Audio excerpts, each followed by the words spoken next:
नमस्कार, आदाब, सत श्री अकाल। आप सभी का स्वागत है इस 10 मिनट की वीडियो सीरीज में। मैं हूं मोहम्मद राशिद और आज बात करने वाला हूं G20 के समिट को लेकर। जो 18वां समिट 2023 नई दिल्ली में हुआ उसकी बात भी करूंगा और साथ में G20 के बाकी महत्वपूर्ण बिंदुओं को भी कवर अप करेंगे जो कि एग्जाम के लिए बेनिफिशियल हो सकते हैं आपके लिए। और ये कंप्लीट सीरीज बहुत बेनिफिशियल है आपके लिए, जिसमें 10 मिनट के मैं बहुत सारे टॉपिक कवर कर चुका हूं। अब इसकी कंप्लीट प्लेलिस्ट देख सकते हैं और साथ में हर एक टॉपिक के बारे में मैंने बात की है आपसे। बात आज G20 के बारे में होने वाली है। तो चलिए शुरुआत करते हैं जल्दी से और समझते हैं क्या क्या इंपॉर्टेंट है। तो पहले बात G20 की कर लें अगर हम यहाँ पर, तो आप जानते हैं कि G20 एक ग्रुप है जो कि जनरली 19 देश और एक इंटरनेशनल ऑर्गेनाइजेशन यानी यूरोपियन यूनियन को जोड़कर कुल मिलाकर 20 देशों का संगठन है, जिसमें विकसित और विकासशील यानी विकसित को हम इंडस्ट्रियलिस्ट इकोनॉमीज भी कहते हैं जनरली, तो डेवलप एंड डेवलपिंग इकोनॉमीज की अब 21 नेशंस का एक ग्रुप होगा जिसको हमने G20 कहा जाएगा। दूसरी इंपॉर्टेंट बात है कि सर ये 20 थे, अब 21 हो चुके हैं। याद रखना इस G20 में 19 देश होंगे और उसके अलावा 2 संगठन भी होंगे, जिसमें एक यूरोपियन यूनियन जो ऑलरेडी इसका मेंबर था, और रिसेंटली आपको याद रखना है कि अफ्रीकी संघ यानी अफ्रीकन यूनियन जो होगा वो भी इसका मेंबर बन चुका है। इसके अलावा याद रखेंगे कि सर इस बार का जो मीटिंग है अफ्रीकी संघ जो बना है मेंबर इसका, वो 2023 में नई दिल्ली में होने वाले शिखर सम्मेलन में यानी भारत में पहली बार G20 का आयोजन किया गया और इसका अभी 21वां स्थायी सदस्य बन चुका है। अगर हम बात करें कि G20 एक्चुअली बनाया कब गया और क्यों बनाया गया था, तो याद रखना कि G20 एक्चुअल में दुनिया भर की इकोनॉमीज के लिए अंतर्राष्ट्रीय स्तर पर जो वैश्विक या वित्तीय स्थिरता है, अंतर्राष्ट्रीय वित्तीय स्थिरता यानी फाइनेंशियल स्टेबिलिटी कहते हैं, क्लाइमेट एक्शंस के लिए यानी जलवायु परिवर्तन के लिए, और सतत विकास पर काम करता है। ये 20 देशों की इकोनॉमीज को मिलाकर काम करता है जो अभी 21 हो चुके हैं। इसके अलावा अगर हम बात करें कि सर इसे बनाया कब गया, तो ये पूछ लिया हमसे, तो G20 जो कि 26 सितंबर 1999 को बना और भारत जो है वो इसका मेंबर संस्थापक है, यानी कि भारत इसका फाउंडिंग मेंबर तब से है जब से ये बना हुआ है। अगर हम बात करें G20 के बाकी पॉइंट पर, तो याद रखना है कि G20 लगभग पूरी दुनिया की अगर हम बात करें उसके पॉइंट ऑफ व्यू से, लगभग पूरी दुनिया की जनसंख्या का 67% जो है वो आता है G20 के इन देशों के अंदर। विश्व में जितनी भूमि है उसका लगभग 60% भूमि का G20 देशों के पास है। अंतर्राष्ट्रीय व्यापार जितना होता है उसका लगभग 75% G20 के देश करते हैं, और जितना विश्व का सकल उत्पादन है उसका लगभग 80% इन G20 के ही देशों में होता है।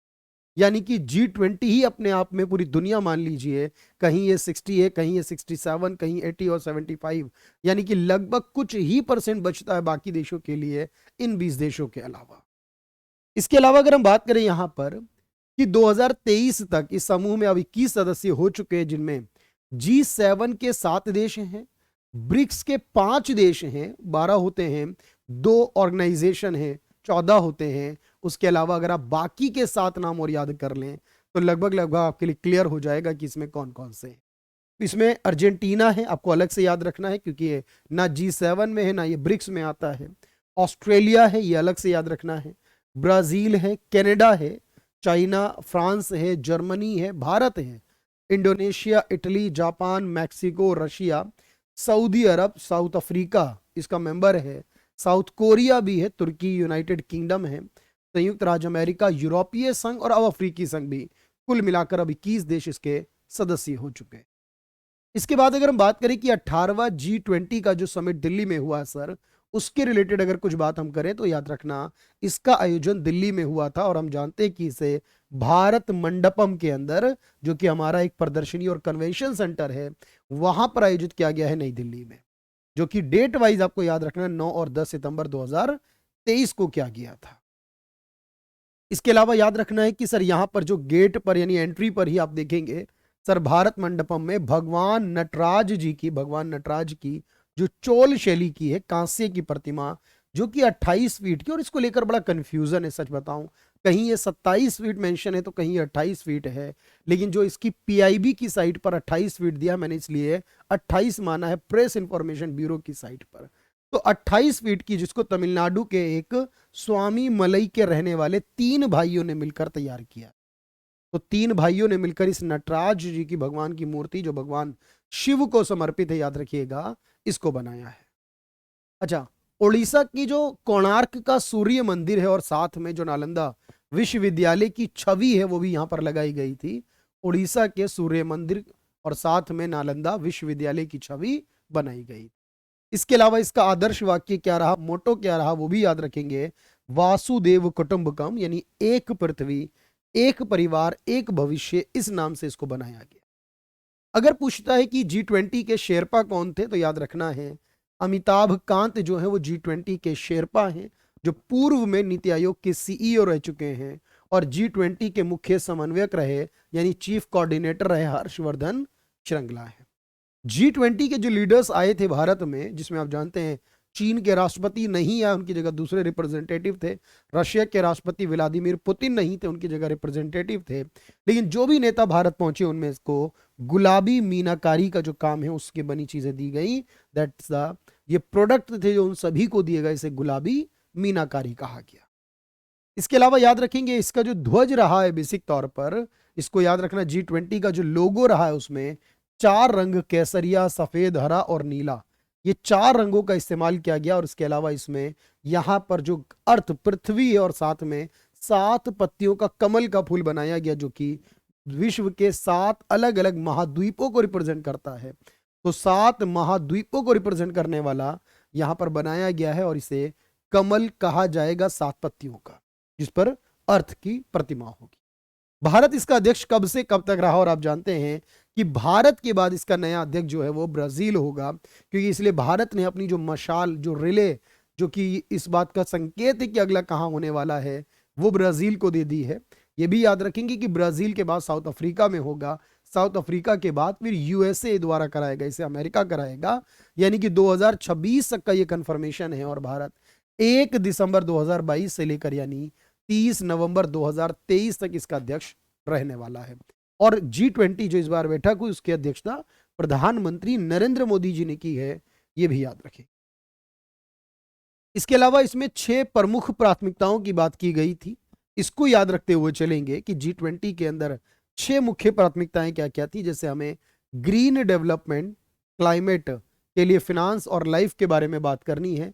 लाइफ जो है वो एक इनिशिएटिव है जो कि एनवायरनमेंट के लिए काम करता है, ठीक है। तो हरित जलवायु, जलवायु वित्त और जीवन के बारे में लाइफ मिशन है, ये लाइफ मिशन के बारे में।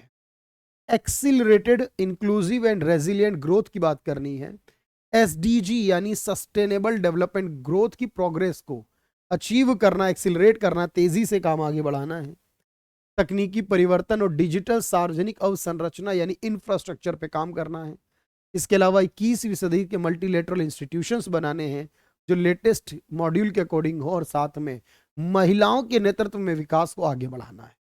6 पॉइंटों पर फोकस किया गया। और उसके अलावा याद रखना फिर यहां पर एक काम और किया गया, IMEC बनाया गया। IMEC का मतलब है India middle east Europe economic corridor बनाया जा रहा है, जो कि एक्चुअल में partnership for global infrastructure investment, यानी इंडिया से लेकर UAE, सऊदी अरेबिया और साथ में इस तरीके से इजराइल के माध्यम से होते हुए ये पुर्तगाल तक पहुंचेगा। इसको कहा जा रहा है India middle east Europe economic corridor होगा, जैसे कि चाइना का बेल्ट एंड रोड इनिशिएटिव है उसी की तर्ज पर। इसके अलावा G20 के देशों ने नवीकरणीय ऊर्जा को 3 गुना करने, ये बड़े इंपॉर्टेंट बातें बता रहा हूं मैं आपको। ये पूछेगा कि 2030 तक जो रिन्यूएबल एनर्जी है उसको कितना करने का लक्ष्य रखा है, तो इसको 3 गुना करने का लक्ष्य रखा, याद रखना है। साथ में याद रखना है भारत और ब्राजील ने, भारत और एक ऑर्गेनाइजेशन है याद रखना, इंडिया और यहां पर एक नाम आएगा सर, इसे मर्कोसुर कहा जाता है। इनके बीच में एग्रीमेंट को बढ़ावा दिया जाएगा, इनके बीच एग्रीमेंट को और इनहेंस किया जाएगा इकोनॉमिक टाइज को बढ़ाने के लिए। इसके अलावा याद रखना क्रिप्टो करेंसी को लेकर यहां पर एक नई जो नियामक संस्था वगैरह बनाई जाएगी, तो क्रिप्टो करेंसी के लिए एक समन्वित और व्यापक नीति लाई जाएगी, यानी कोऑर्डिनेट किया जाएगा, कॉम्प्रिहेंसिव पॉलिसी लाई जाएगी। इसके अलावा G20 के नेताओं ने काला सागर में यहां पर बात की है, कार्यान्वयन का अनुमान क्या है, ब्लैक सी के अंदर ग्रेन इनिशिएटिव की बात की गई। इसके अलावा याद रखेंगे ग्लोबल बायोफ्यूल अलायंस बनाने की बात की है भारत ने, जिसमें मोस्टली कंट्रीज ने पार्टिसिपेट किया है। जैसे हमने इंटरनेशनल सोलर अलायंस बनाई है, उसी तरह ग्लोबल बायोफ्यूल अलायंस बनाई जाएगी, भारत के नेतृत्व में इसको बनाया जाएगा। इसके अलावा संस्कृति मंत्रालय ने एक पोर्टल भी लॉन्च किया था जिसका नाम है Bharat the mother of democracy. ये किसके द्वारा किया गया था याद रखना, that is the ministry of culture के द्वारा, जो कि हमारे जी किशन रेड्डी के पास है। अच्छा, इसके अलावा देखो याद रखना आप यहां पर कि G20 के अंतर्गत जो बैठक हुई है सारी हमारी इंपॉर्टेंट बैठकें कौन कौन सी थी, जो एग्जाम में पूछेगा आपसे। G20 की जो पहली शेरपा बैठक थी जिसमें हमारे अमिताभ कांत जी ने पार्टिसिपेट किया, वो राजस्थान के उदयपुर में हुई थी। G20 के एजुकेशन मिनिस्टर जो हमारे मंत्री हैं आप जानते हैं धर्मेंद्र प्रधान जी हमारे, उनकी मंत्र महाराष्ट्र के पुणे में हुई थी। G20 फॉरेन मिनिस्टर्स जो हमारे पास है आप जानते हैं, विदेश मंत्री हमारे जो हमारे एस सुब्रमण्यम है, उनकी यहाँ पर बैठक जो है वो नई दिल्ली में हुई थी। उसके अलावा आप यहाँ पर याद रखेंगे भाई कि G20 एम्पावर समिट जो है वो गांधीनगर गुजरात में किया गया था। G20 फिल्म फेस्टिवल का आयोजन किया गया था न्यू दिल्ली के अंदर। G20 के फ्लावर फेस्टिवल का आयोजन किया गया, ये भी नई दिल्ली में हुआ। और G20 के अंदर थिंक 20 नाम से एक बैठक हुई और इसको मध्य प्रदेश के भोपाल में किया गया। इसके अलावा देखो याद रखो G20 के जो सेंट्रल बैंक्स के गवर्नर और फाइनेंस मिनिस्टर की बैठक है वो बेंगलुरु में हुई थी। इसके अलावा G20 के सेंट्रल बैंक के डिप्टी मिनिस्टर की बैठक जो है वो बेंगलुरु में, और फाइनेंस मिनिस्टर और सेंट्रल बैंक गवर्नर्स की जो बैठक है वो गांधीनगर गुजरात में हुई। G20 के international financial architecture working group की बैठक, इसका आयोजन चंडीगढ़ में हुआ था। इसके अलावा G20 स्टार्टअप समिट जो है वो गुरुग्राम में किया गया था। G20 के जो कल्चरल वर्किंग ग्रुप की बैठक है इसको यहां पर हम्पी कर्नाटका में किया गया। G20 के स्पेस इकोनॉमी की जो लीडर्स की बैठक बेंगलुरु में की गई, और एग्रीकल्चर मिनिस्टर्स की जो बैठक है इसको हैदराबाद में किया। इसके अलावा G20 का साइंस समिट कोयम्बटूर में किया गया। G20 वुमेन्स 20 की जो बैठक है वो औरंगाबाद महाराष्ट्र में हुई। और साथ में याद रखना पहला समिट जो है G20 का 2008 में अमेरिका के वॉशिंगटन डीसी में हुआ था।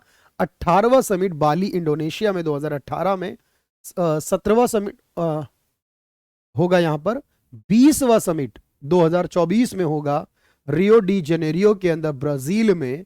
उसके अलावा 21वां समिट 2008 में साउथ अफ्रीका में होगा। और उसके अलावा अगला जो समिट होगा वो यूएसए के अंदर होने वाला है, याद रखना। तो इसमें भाई थोड़ा सा मुझे एक बार जरूर देखने की जरूरत है भाई, यहां पर मुझे लगता है कि काउंटिंग में कुछ प्रॉब्लम हुई है, और उस काउंटिंग की प्रॉब्लम को याद रखिएगा। मुझे लगता है टाइपिंग में मिस्टेक हो गई है। और ये G20 जो 2023 में हो रहा है भाई, ये कौन सा समिट होगा, इसको देखो आपको याद रखना था कि सर ये कुल मिलाकर जो होगा वो 18th समिट होने वाला है। इसका मतलब ये है कि गलती यहां पर हुई है कि सर ये 18वां नहीं, ये 17वां समिट था। ये जो अगला होगा रियो डी जेनेरियो में वो 19वां, उसके बाद जो होगा साउथ अफ्रीका में वो 20वां, और उसके बाद जो होगा वो 21वां होगा। तो यहां से अगर आप कुछ कंफ्यूज हैं तो अपनी कंफ्यूजन को दूर कर लीजिएगा भाई, क्योंकि इंडिया में जो समिट हुआ था वो तो 18वां समिट था ना, इसीलिए आपको याद होगा। तो ये सारी इंफॉर्मेशन है, बहुत काम की इंफॉर्मेशन एग्जाम के लिए मैं लेकर आया हूं आपके पास। सारी बैठक इंपॉर्टेंट वो बताई है, G20 के लगभग हर एक पॉइंट को कवर अप किया है मैंने। तो चलिए इस वीडियो को जरूर देखिए, और इस सीरीज के अंदर सारी वीडियोस को देखते रहिए। चैनल को सब्सक्राइब कर लीजिए। Thank you everyone, thank you so much.